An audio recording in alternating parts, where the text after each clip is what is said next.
이상입니다. 네. 네, 다음은 이완규 피고인의 변호인께서 변론하시겠습니다. 예, 피고인 이완규 변호인, 손경식 변호사 모두 진술하도록 하겠습니다. 특검의 기소 유지 설명에 대해 피고인의 변호인 다음과 같이 의견을 진술하며 향후 변론 계획도 설명드리고자 합니다. 첫째, 피고인은 내란 특검법의 특별검사 임명 절차 규정이 대통령의 임명권과 행정권을 침해 권력 분립에 반하고 적법 절차에 반한다는 등의 이유로 위헌법률 심판 제청 신청을 하였습니다. 위원회 법률에 따라 임명된 특별검사의 이 사건 공소 제기도 부적법하다는 의견입니다. 둘째, 피고인에 대한 이 사건 국회의 고발 사건은 내란 특검법상 특검의 수사 범위에 해당하지 않는다는 점을 강조드리는 바입니다. 피고인의 변호인의 1월 16일자 변호인 의견서에 상수를 하였는데 그 요지만 말씀드리겠습니다. 피고인은 계엄의 선포 과정에 관여한 바가 없고 계엄이 해제된 후에 전용 모임을 한 것일 뿐이므로 내란 특검법 제2조 1항 1호부터 8호 수정의 범죄 혐의 사건에 해당하지 않음은 문헌상 명백합니다. 또한 위 제1항 9호는 1호부터 8호까지 사건과 관련하여 범인 도주, 은닉 등 또는 재판 및 수사를 방해하거나 지연을 했다는 범죄 혐의 사건을 규정하고 있는 바 피고인의 전형 모임이 이에 해당하지 않는 점도 문헌상 명백합니다. 위 1항 10호에서는 1호부터 9호까지 사건 등 내란 위반 행위와 관련된 고소고발 사건이라고 규정되어 있습니다. 피고인의 행위는 1호부터 9호에 해당하지 않음이 명백하므로 결국 1호부터 9호까지 사건 등 내란 위반 행위와 관련된 고발인지 이 여부가 검토되어야 할 것으로 보여집니다.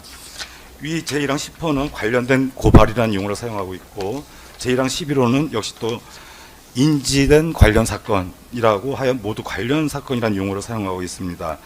즉 고발 사건이나 인지 사건 모두 특별검사의 수사 대상을 관련성이라는 개념으로 제한하고 있습니다. 그런데 이 관련의 의미에 관해서 만약 법의 규정을 두지 않은 경우라면 해석 및 궁극적으로는 법원의 판단에 따라 해결할 것입니다. 과거 최순실 특검법에 이러한 제한 규정이 없어서 끝까지 논란이 됐던 점 우리가 다 같이 기억하고 있습니다. 그러나 이 사건 내란 특검법 제2조 제3항에서는 관련 사건의 범위를 법률로 명확히 한정하고 있습니다.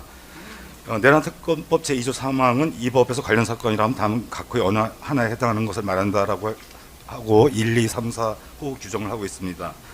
이 규정은 25년 9월 26일자 법 개정으로 도입된 규정으로서 국회의 법 개정 이유를 보면 관련 사건의 범위에 대한 해석상의 논란을 줄이기 위하여 관련 사건을 구체적으로 정의함이라고 명기하고 있습니다. 따라서 고발 사건이든 인지 사건이든 관련성은 이 규정에 따라 제한되어야 할 것입니다.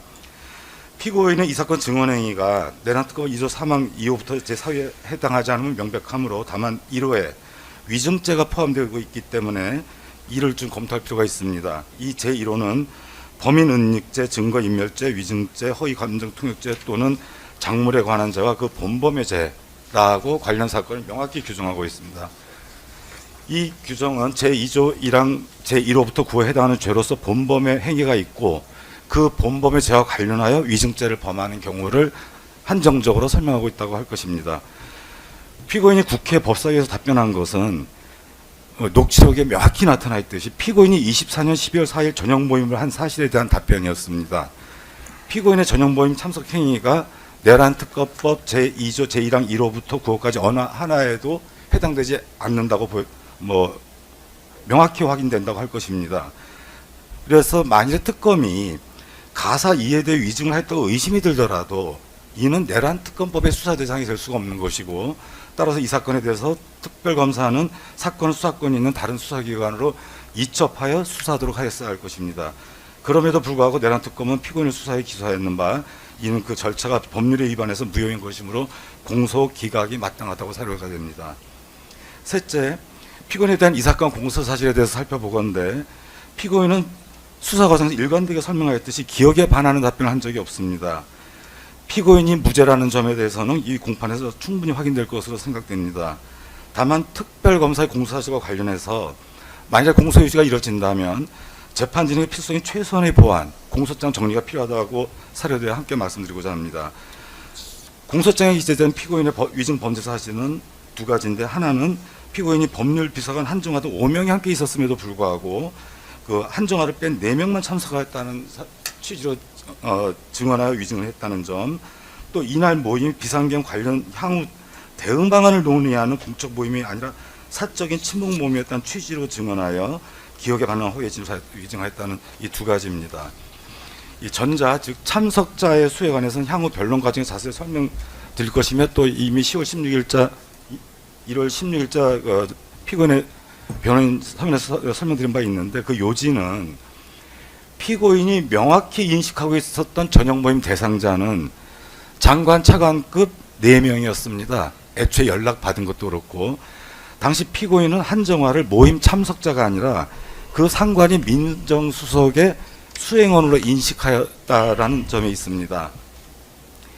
우리가 통상적으로 대통령 비서실장이 외부 행사에 했을 때 수석이 보통 수행을 하고 수석의 경우에는 비서관이 수행을 하고 비서관의 경우에 행정관이 수행하는 것은 흔히 주변에 보이는 일상적인 경우라 할 것입니다. 또한 당시 전현희 의원의 질문 내용은 그 공소장에는 그 속기록 중에 일부분만 이제 전제가 되어 있긴 한데 질문 내용의 앞뒤 내용은 대통령이 그 자리에 있었지 않냐라는 것이 주된 추궁 내용이었습니다. 대통령이 참석하지 않았다라는 것이 주된 질의와 답변 내용이었습니다. 그런 의미에서 피고인은 장차관급 4명만을 계속 얘기했던 것입니다. 피고인 허위에 답변한 것이 아닙니다. 또 후자 향후 대응 방안을 논의하는 공적인 모임이 아니라 사적인 친분 모임이었다는 취지라는 표현에 대해서 참 불편합니다. 변호인 입장에서는 우선적으로 저녁 모임의 사실관계가 무엇인지 증거에 기초해서 명확히 특정되어져야 할 것입니다. 피고인의 증언이 위증이려면 그날 어떤 내용의 대응책이 논의되었는지 그 사실이 먼저 제시가 돼야 될 것입니다. 그래야만 피고인의 증언이 그 사실에 반하는 증언으로 판단되어질 수 있는 기초가 형성이 될 것입니다. 공소장 공소사실에는 이러한 사실, 어떤 내용의 대응책이 논의되었는지 이러한 기재가 전혀 없어서 무엇을 허위로 답변했다는 것인지 무엇이 피고인의 기억에 반하는 것이었다는지 특정 자체가 불가능합니다. 더불어 피고인의 증언은 국회에서 피고인이 실제로 직접 사용한 문헌으로 특정되어야 할 것입니다.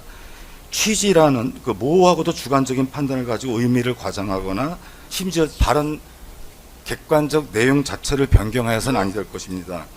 여러 번 말씀드렸지만 국회 속기록에는 피고인의 언동이 단 한 글자도 빠짐이 없이 다 기재가 되어 있습니다. 증거로 제출된 국회 속기록에 보면 피고인이 당일 모임을 표현한 단어는 딱 한 가지, 저녁 모임이라고 했습니다. 어디에도 피고인이 사적 모임이라든가 친목 모임이라든가 하는 표현을 사용한 흔적이 없습니다. 특별검사는 피고인이 사적 모임, 친목 모임이라는 취지로 가치 판단을 더하여 위증하였다라고 공소장에 명기를 한 것입니다. 또한 모임의 내용에 대해도 피고인에 대한 질문과 답변은 국회 속기록에 있는 문답을 그대로 놓고 봐야 할 것입니다. 이미 16일자 변론 서면에서 설명드릴 때 요지만 말씀드리겠습니다. 전현희 의원의 질문에 대해서 피고인은 그런 것은 아니고 지난번에도 말씀드렸지만 저녁 자리였고요 라고 답을 했습니다. 이 답변이 위증이라면 당시 그 모임이 당시 대통령에게 전현희 의원이 말하는 그런 조언을 하기 위해서 모임을 한 것이라는 사실이 전제될 것인데 그러한 내용도 전혀 특정되지 않고 있습니다. 김승원 의원의 얘기에 대해서도 이미 종전 준비 서면에 상세히 상술하기 때문에 이 부분은 생략하고 넘어가도록 하겠습니다. 결국 피고인은 당시 계엄 선포의 과정에 대해 아무것도 모르고 있었기 때문에 그 상황에서 어떻게 대응 방안을 논의할 수 있었겠는가 라는 그 상황에 대한 답변을 하고 있었던 것입니다. 피고인을 비롯한 참석자들이 모두 계엄 선포 과정에 대해서 알고 있는 사람이 없었으므로 심지어 용산 내의 법률 전문가인 민정수석도 전혀 몰랐다는 거 아닙니까? 이런 답답한 마음에 탄식하던 상황을 답변한 것이며 이 증언이 위증이려면 당시 어떤 대응 방안이 실제로 논의가 되었는지 사실로 확인되어야 할 것인데 공소장 어디에도 그런 내용이 없습니다. 사실 또 어떤 대응 방안이 논리적으로 가능하겠습니까? 아무리 생각을 해봐도. 넷째, 특별검사는 이 사건 전형 모임을 공적 모임이라고 규범적 의미를 부여하면서 피고인이 사적 모임이라는 취지로 위증하였다라고 주장하고 있습니다. 그러나 공무원들이 모였다고 해서 공적 모임이 되는 것은 아닙니다. 모인 시간대를 보더라도 그렇고 공적 모임이라고 하려면 일단 공적 조직을 통한 소집이 있어야 될 것이고 공적인 소집 목적의 고지나 공유 등이 있어야 할 것이고 따라서 그 참석자들에게 주어진 임무 혹은 권한이 있어야 할 것입니다. 뭐를 준비해 봐라 등가. 또 어떤 결과를 도출하고자 하는 시도가 또 그 자리에 있었어야 할 것이고, 그 이후에 계획되게 하는 뭐 합의나 결정, 그 합의 결과에 대한 사후의 뭐 이행 시도 등이 있어야 할 것입니다. 그러나 이 사건 전형 모임의 경우에는 위와 같이 공적 모임이라고 볼 만한 어떠한 요소도 가지고 있지 않습니다. 수사 기록을 열람해 보면 특별검사는 참석자들에 대해서 충분하고도 합당한 조사를 제대로 잘했다고 생각합니다. 그런데 그런 조사 기록에서 어떠한 이런 공소 사실이 나올 수 있는지 도대체 이해를 할 수가 없습니다. 특검이 잘 수사한 그 수사 기록에도 맞지 않습니다.